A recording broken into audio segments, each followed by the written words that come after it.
Thanks for listening to Del Aware. Here's Peter MacArthur.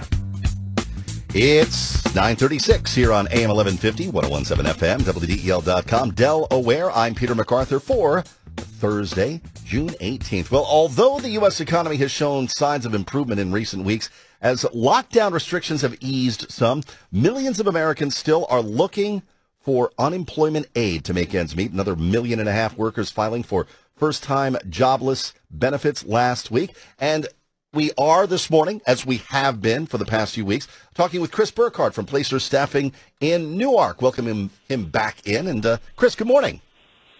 Good morning. It's great to be back. Absolutely. Good to have you. So as the world has changed, Chris, for job seekers since the pandemic started to take shape, how should the job search change, do you think? Well, I think this is the toughest market that any of us have ever experienced over our lifetimes. And it can be tough because in some ways there's hiring freezes and there's work furloughs and you see this happening around you. Yet it can be very frustrating because you see some companies and or industries that are growing. Mm-hmm. So I think this is really tough just generally on the job seeker to figure out. But we've seen a couple of areas of what I would just call common mistakes that folks have made to adjust to, seeking a job during a pandemic. And the first one I would share is being so interested in a job or needing a job that the candidate does not show empathy for the company situation. And I realize how odd that might seem. We're all going through a tough situation, and that job is so important. But most businesses are rebooting. They're getting started. They may be working remotely. They're operating very different. And how you express interest in that organization has changed, and we need to adapt accordingly. So showing understanding and warmth toward their story is something that we've noted from employers. That's interesting. There are needs on both sides of the table, in other words. You're looking for employment. They need employees, but are coming at this from perhaps a fragile stance. And so I can understand what you're talking about there, yeah. Yeah, it's just our ability to have an organization see how you would interact on their team. Do you express empathy? Do you express concern? Or frankly, just do you engage in where they are? So it is definitely interesting. Yeah. What else? Peter, what else do we do wrong? Well, a lot of folks are sitting on the sidelines until the pandemic ends. So this isn't a statement about safety or that side of it. This is someone who is justifying that people are not hiring, that there are no jobs. And frankly, companies are hiring candidates every day, so don't wait. In fact, a way to think about this is you may have a unique set of skills that business needs today. Mm-hmm. Perhaps you're good with change, or perhaps you can help them reboot or transform. You're good, making decisions. This is a key time where most businesses really need different things from their employees. So don't sit on the sidelines. You might be a perfect fit. Okay. What else? One of the biggest things we've seen is that 9 out of 10 employers are now adopting virtual interviews. And in the past few weeks, we've talked a lot about how to get ready for an interview or questions to ask. But what we're now seeing is sort of a settling down of a formal interview process by video. And as both sides, or as I should say, as employers, as this becomes the way, there's much more of a need to check those traditional boxes: professionalism, attitude, your skills and how you present them, how you communicate. So now that this is the new norm, don't forget that appearance and outfit and your surroundings matter. There is compassion.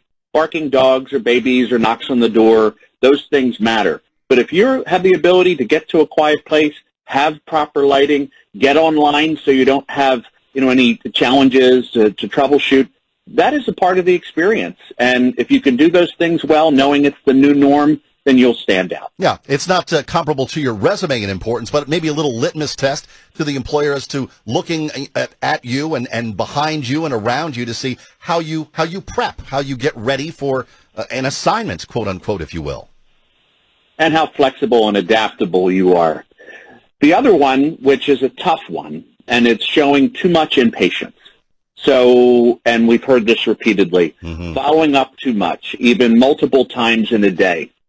You have to be patient and professional, and too much follow-up can have a real negative effect. And, again, those businesses are pivoting, they're reopening, they're trying to make things happen. So you have to balance your need for a job, which is real, with that understanding.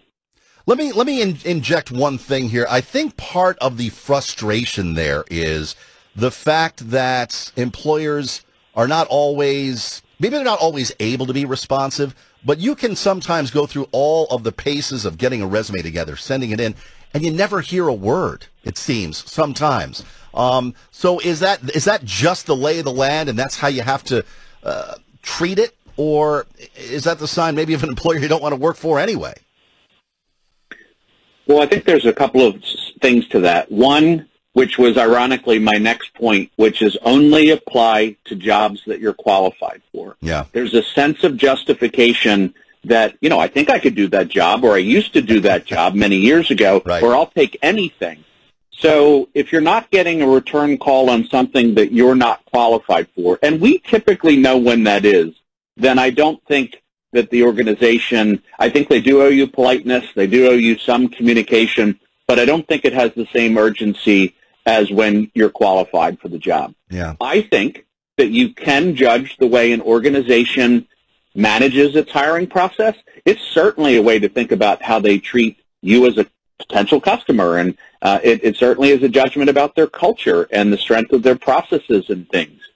I do think there has to be compassion on both sides today, because so many organizations have taken what was a face-to-face exchange, even a phone call type exchange, and now we're using all this digital stuff.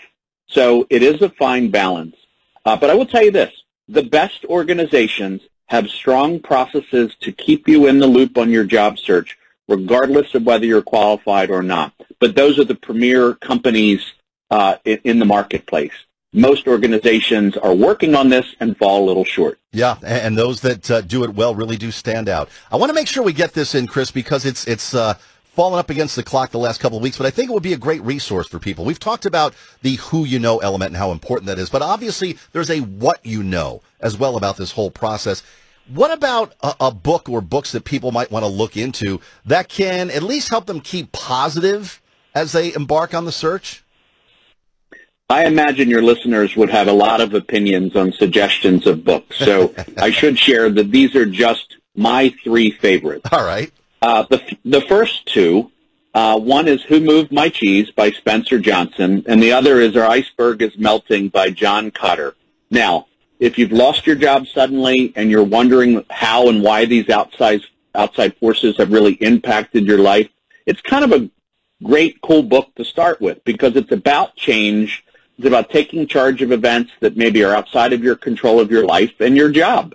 And they're both short fables that make the lessons easy to learn. And my goodness, they're about mice and penguins, so they're kind of fun too. But my favorite one of all is How to Win Friends and Influence People by Dale Carnegie. It's an old classic, and I think the stories, you might call them dated, because they certainly, they're all 50, 60, 70 years old. But it's a business classic that can help you provide tips on networking, and when you're unemployed and you need to know how to make yourself, believe it or not, more likable, or connecting on a level that can help you get your next job. I think it's a wonderful refresher that I find that many people have not read. Yeah, awesome. Yeah, I think you're probably right about that. Chris Burkhardt, Placer Staffing in Newark, joining us here on Del Aware. You, sir, are a font of information. We appreciate it very much. Thank you. Have a great Thursday. All right. You do as well. Chris Burkhardt joining us here on Del Aware.